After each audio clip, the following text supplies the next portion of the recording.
കുറച്ചധികം നാളുകളായി ഉപരാഷ്ട്രപതി ജഗദീപ് ധൻഖർ വിവാദ പ്രസ്താവനകളെല്ലാം തന്നെ ഇറക്കുന്നുണ്ട്. സുപ്രീം കോടതിക്ക് പരമാധികാരം ഇല്ല എന്നും സുപ്രീം കോടതിയുടെ നടപടിക്രമങ്ങളെ ചോദ്യം ചെയ്യേണ്ടത് പാർലമെന്റ് ആണെന്നും പറഞ്ഞുകൊണ്ട് മുന്നോട്ട് വന്നിരുന്നു. എന്നാൽ ഇതേ പാർലമെന്റ് അടങ്ങുന്ന, അതായത് കേന്ദ്ര മന്ത്രിസഭ, ഉപരാഷ്ട്രപതിയായ ജഗദീപ് ധൻഖറോട് കാണിച്ച അനീതിയെക്കുറിച്ച് ഉപരാഷ്ട്രപതി തന്നെ പല വേദികളിലായി പറഞ്ഞിരിക്കുകയാണ്. പല പ്രോജക്റ്റുകളുമായി കേന്ദ്ര സർക്കാർ ആവിഷ്കരിച്ചുകൊണ്ട് ഉദ്ഘാടന പദ്ധതികളും മറ്റും മുന്നോട്ട് കൊണ്ടുപോകുമ്പോൾ തൻ്റെ പേര് പോലും പരാമർശിക്കാൻ ശ്രമിക്കാത്തത് എന്തുകൊണ്ട്? രാഷ്ട്രപതിയുടെ പേര് പരാമർശിക്കുന്നിടത്ത് പോലും, ഉപരാഷ്ട്രപതിയെ ക്ഷണിക്കുന്ന ചടങ്ങിൽ പോലും തൻ്റെ പേരോ ചിത്രമോ ഒന്നും വെക്കാറില്ല എന്നുള്ളത് വേദനയോടെ അദ്ദേഹം പറയുന്നുണ്ടായിരുന്നു.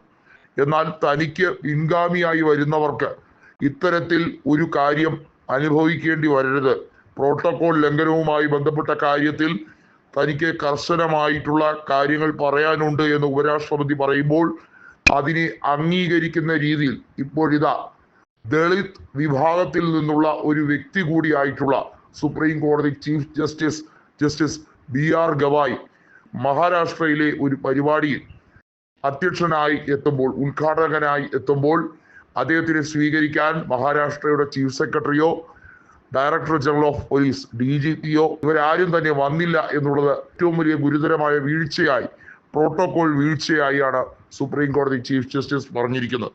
തനിക്ക് ഇത് നേരിടേണ്ടി വന്ന പല വേദികൾ ഉണ്ട് എന്നുള്ളതും കൃത്യമായി അദ്ദേഹം പറയുന്നുണ്ട്.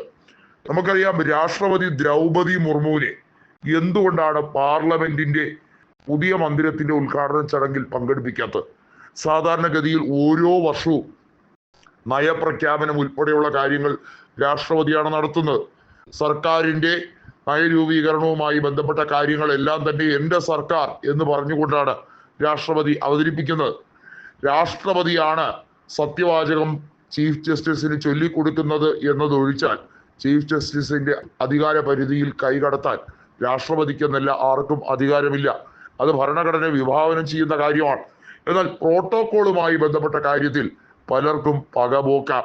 ഇവിടെയാണ് രാഷ്ട്രപതിക്കും ഉപരാഷ്ട്രപതിക്കും ഉണ്ടായ വലിയ രീതിയിലുള്ള വ്യക്തിഹത്യയാണ് ഇപ്പോൾ സുപ്രീം കോടതി ഉദാഹരണ സഹിതം ചൂണ്ടിക്കാണിക്കുന്നത്.